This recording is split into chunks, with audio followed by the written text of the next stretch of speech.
The story begins not in the heart of battle, but on quiet American soil, thousands of miles away from the front lines of World War II. Imagine the sound of iron wheels grinding against the rails as long trains pulled into remote stations scattered across the United States. Behind barred windows sat young men in faded uniforms, their faces weary and hollow from years of war.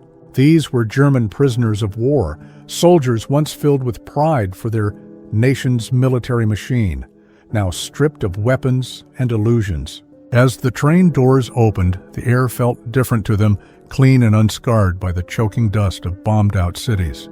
What they stepped into seemed far from the war-torn landscapes of Europe. Many of these men carried expectations shaped by propaganda. They had been told that America was a land of chaos, a nation incapable of discipline or unity, a country where its people lived in fear of violence and poverty. Nazi leaders painted the United States as a fragile place, unable to match the cultural and industrial greatness of Germany. Yet, as the prisoners descended from the trains into the bright light of the American countryside, they saw something altogether different. Fields stretched wide and green. Homes stood solid and intact, untouched by fire or bomb. For some, it was like waking from one reality and stepping into another. The first assignment for many was work on American farms. With the nation's young men overseas fighting the war, local communities faced severe labor shortages. The German prisoners, once enemies on the battlefield, were suddenly transformed into farm hands. They were led past barns heavy with stored hay, into orchards bursting with fruit, and across endless rows of wheat and corn swaying in the summer breeze. The smell of soil and fresh crops hung in the air, a scent unfamiliar to men who had spent months on front lines filled with smoke and the stench of death. It was here, in these ordinary places, that their journey into an unexpected kind of captivity began. For the local communities, the arrival of German prisoners was both unsettling and necessary. Families had read newspapers filled with tales of atrocities committed by the Nazi regime. They feared these men, imagining ruthless killers who would lash out if given the chance. Yet the need for hands in the fields outweighed the fear. Guards watched closely, but as the prisoners picked apples or stacked bales of hay, the townsfolk soon realized that these were not faceless monsters. They were tired young men far from home, bewildered by the circumstances of their new reality. For the prisoners themselves, each day was a confrontation with disbelief. They worked in wide open spaces, with skies untouched by ash and nights not broken by the howl of sirens. There was no rubble here, no collapsed buildings, no hungry families standing in ration lines. Instead, they saw children running freely, women carrying baskets of fresh food, and communities that seemed to live without fear. The contrast was so sharp that many struggled to accept it as real. Could this be the same America they had been told was weak and collapsing? The sense of dislocation grew as the days turned into weeks. The men expected to be confined within concrete walls or iron cages. Instead, they walked fields under the sun, often watched by only a handful of guards. The very idea of freedom seemed to haunt them, because it existed all around them, but not for them. A simple act like looking at a farmer returning home for supper or hearing the laughter of children across the fields reminded them of what had been stolen by the war. These glimpses of normal life carried a weight more powerful than any chain. The beginning of their captivity in America was not marked by violence or cruelty, but by silence and observation. They observed how people lived, how towns functioned, and how abundance seemed to flow even in the middle of a global conflict. Every detail of this new world unsettled them because it contradicted everything they thought they knew. Slowly, without words, the first cracks began to form in the walls of their belief. Their arrival in America was not just a passage into imprisonment. It was the opening act of a story where reality itself became the enemy of propaganda. Thus, the hook of this story is not only the presence of German prisoners on American soil, but the profound shock that awaited them there. It was not the barbed wire that surprised them, nor the guards with rifles. It was the quiet strength of a land, untouched by war, the calm order of its communities, and the abundance of its farms. For men who had lived through destruction, the greatest disbelief was not their capture, but the discovery that their enemy lived in a world far different and far freer than the one they had been promised. The first true conflict for the German prisoners did not come from chains or punishment. It came from the collision of expectations with reality. Many of them had braced themselves for cruelty. They imagined cold, empty barracks, endless hunger, and guards who would take every opportunity to humiliate them. In their minds, captivity in America meant suffering, a repayment for the war they had fought. But when their first meals were set in front of them, their certainty began to crack. On the plate sat meat, potatoes, bread, and vegetables, more food than most of their families back in Germany had seen in months. The taste of that food carried a sting. Each bite reminded them of the empty cupboards back home, of wives and children who waited in cities scarred by fire and rubble. Some prisoners whispered in disbelief that American captors would feed them so well. Others refused to believe it at all, insisting that it was only temporary, a cruel trick to break their morale before harsher treatment began. Yet the meals continued day after day, hearty and consistent. The guards ate the same food, the farmers ate the same food, and the prisoners realized this was not deception, but reality. The shock of being nourished by their enemy cut deeper than hunger ever could. Work on the farms revealed another contradiction. The prisoners were watched, but not with iron fists. Some guards leaned against fence posts, chatting idly as the Germans bent to their tasks. There were no snarling dogs, no constant threats of violence. In some places, a prisoner could walk several yards from his group, perhaps even toward the tree line, and still no alarm was raised. The chance of escape lingered, yet it felt strangely hollow. The land stretched so wide and open that there was nowhere to go. More importantly, the men found themselves held not by barbed wire, but by the unexpected trust of their captors. That trust was unsettling. One farmer would place tools directly into a prisoner's hands without fear of being struck. Another might leave the men to work unsupervised for a time, returning only later to see their progress. These small gestures chipped away at the hardened image the prisoners had of Americans. It became impossible to reconcile the idea of a savage, corrupt enemy with the reality of a farmer handing them bread at the end of a long day. In whispered conversations at night, the men struggled to make sense of it. Was it kindness, or was it a more dangerous kind of warfare, one that disarmed the spirit rather than the body? The difference between their expectations and their new reality created tension inside each prisoner. Some grew suspicious, clinging to the belief that it was all a facade. They convinced themselves that cruelty was waiting just out of sight, that one wrong move would reveal the true face of their captors. Others allowed themselves to feel the weight of doubt, quietly admitting that perhaps their leaders had lied. This divide among the men grew with each passing week. The farm fields became not just places of labor, but battlefields of the mind, where propaganda fought against lived experience. For the Americans, the contrast was just as stark. They had expected fierce, unyielding enemies, and yet in front of them were young men with tired eyes and calloused hands. The guards saw more workers than warriors.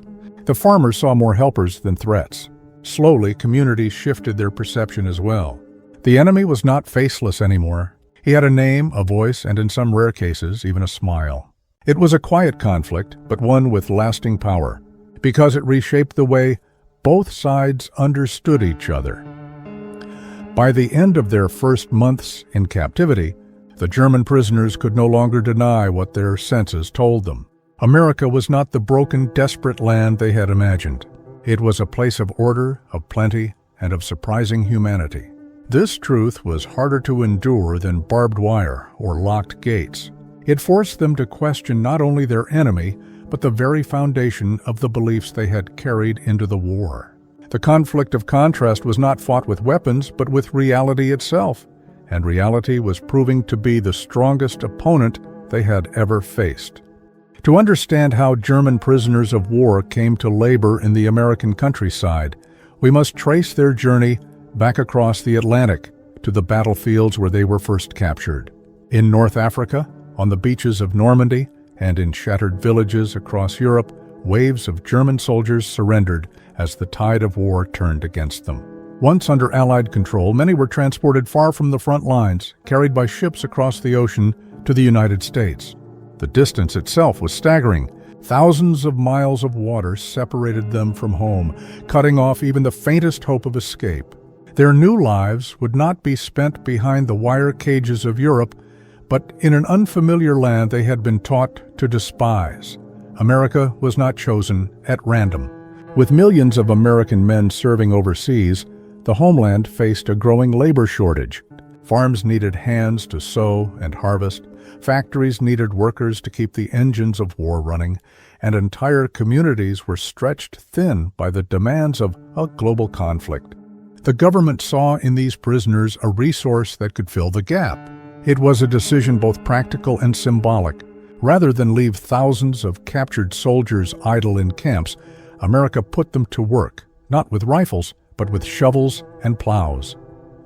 For the prisoners, the transition from soldier to laborer was jarring. Many of them had been trained to fight until their last breath, to die rather than be captured. Now, instead of standing in trenches, they were bending their backs in fields of corn or wheat.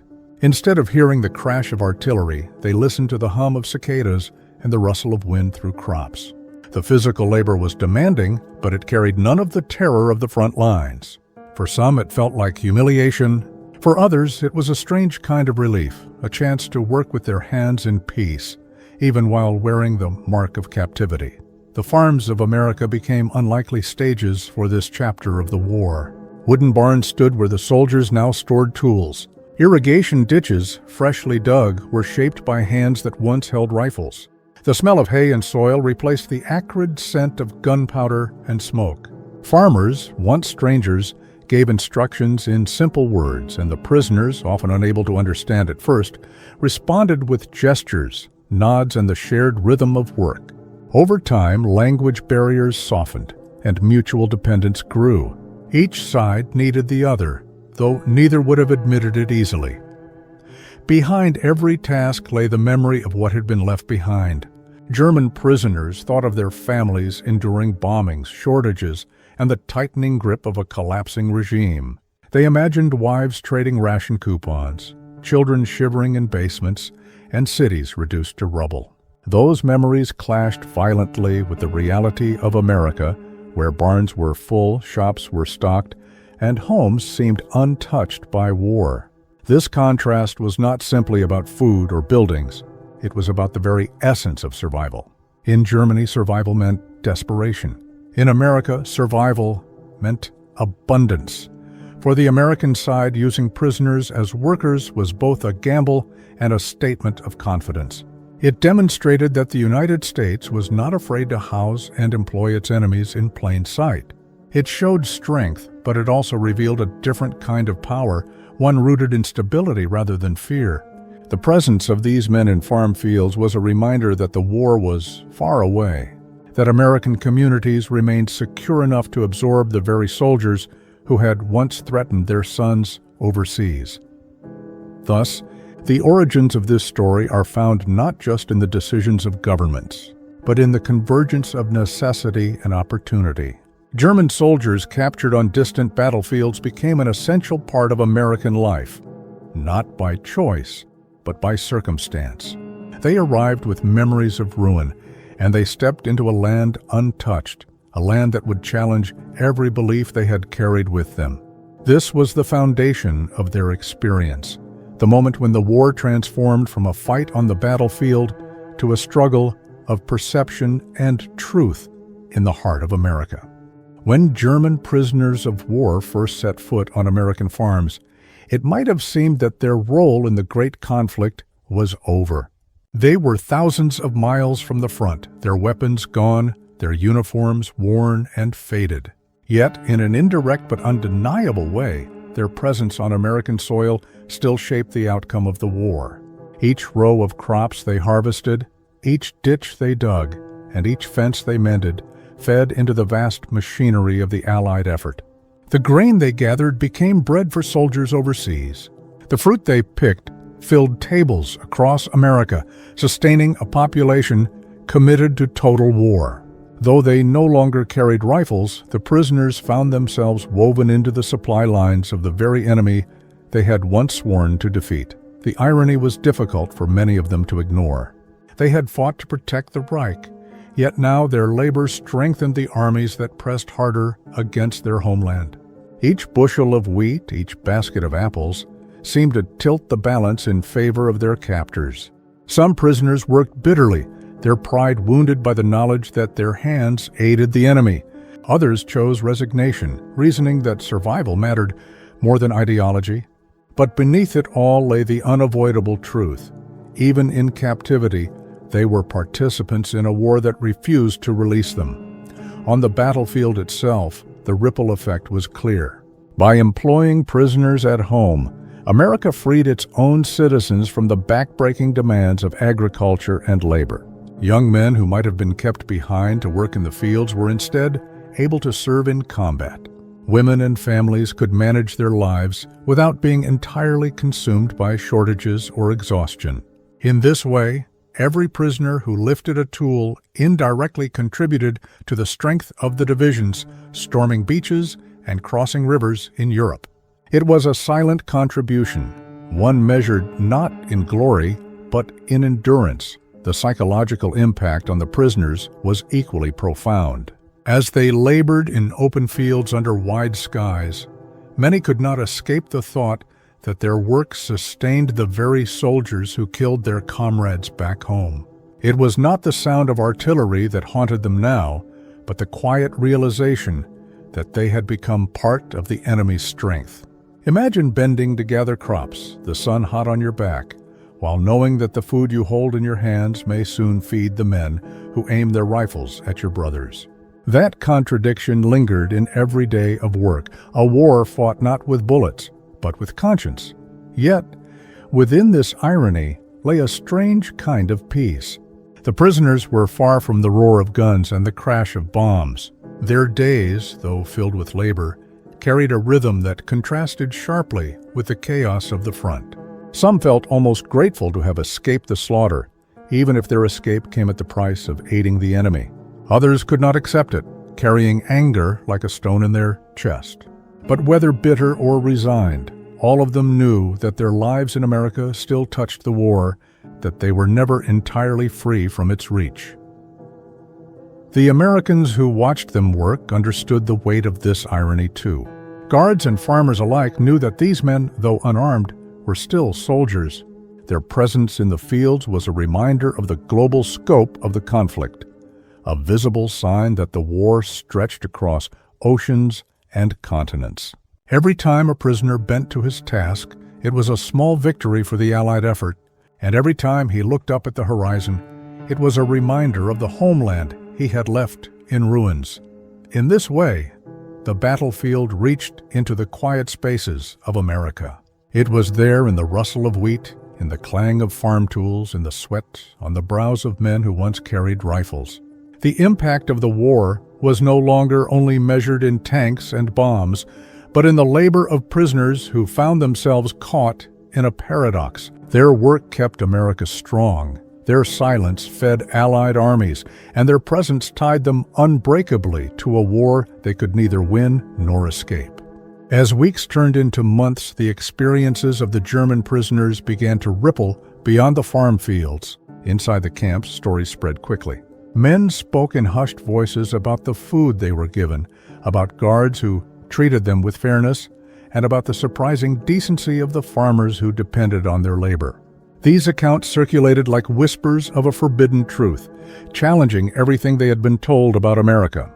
For soldiers who had once believed the Reich's image of a cruel and collapsing enemy, the reality of life in captivity felt like a crack splitting open the walls of ideology.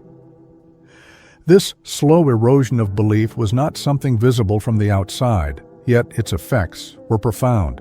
When a prisoner ate a meal better than his family could hope for in Germany, he felt the sting of doubt.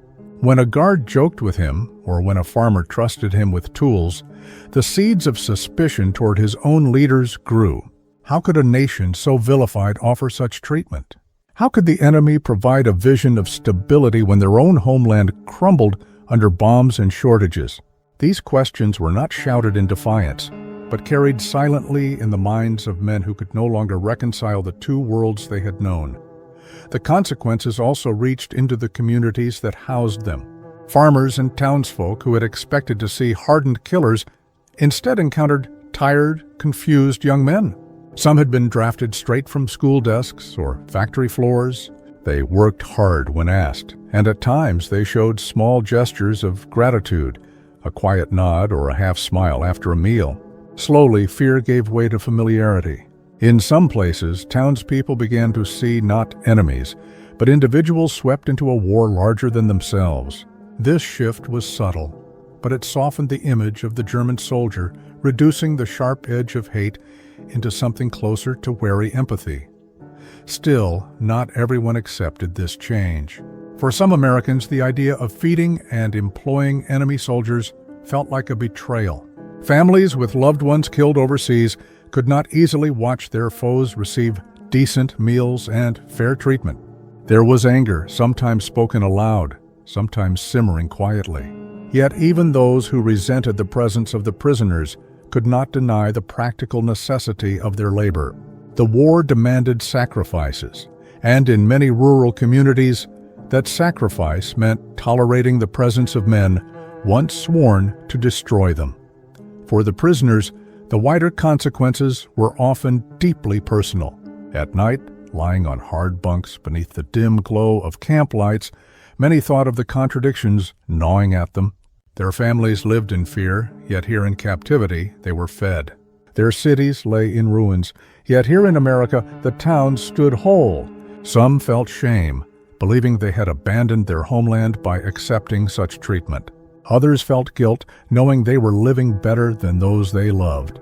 And for a few, the experience became a revelation, a glimpse of what life might look like outside the grip of dictatorship and destruction. The wider consequences also extended to morale. For the German military machine, propaganda was as vital as weapons. Soldiers were meant to believe in the superiority of their nation and the weakness of their enemies. But the moment prisoners began to doubt those truths, a quiet erosion of morale began.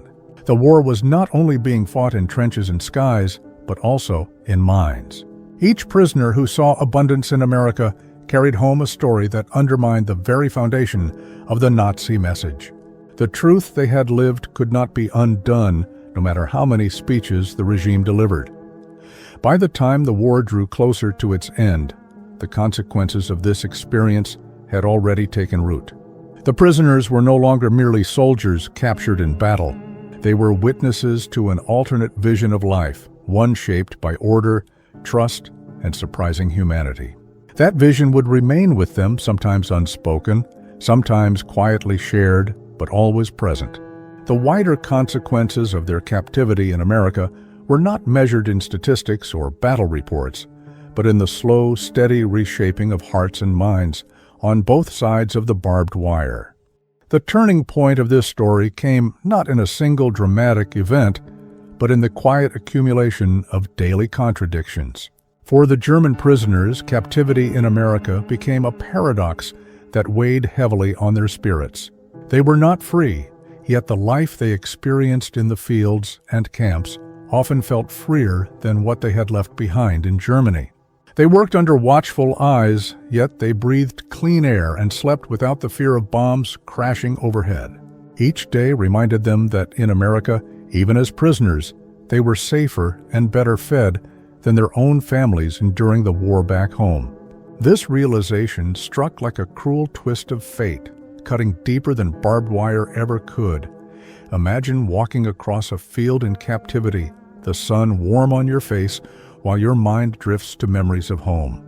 In Germany, your wife stands in a ration line, clutching empty bags.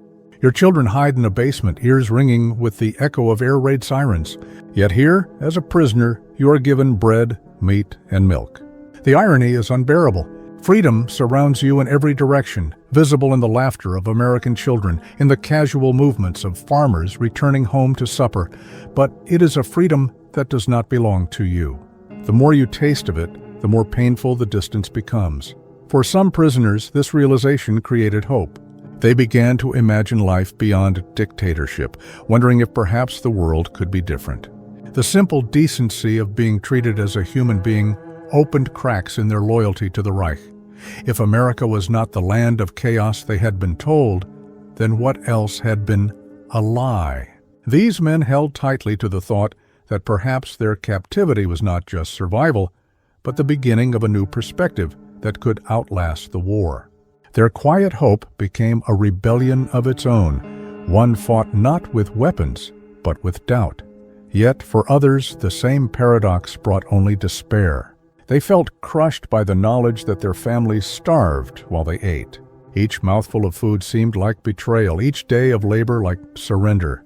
To witness abundance and not be able to share it was a torment.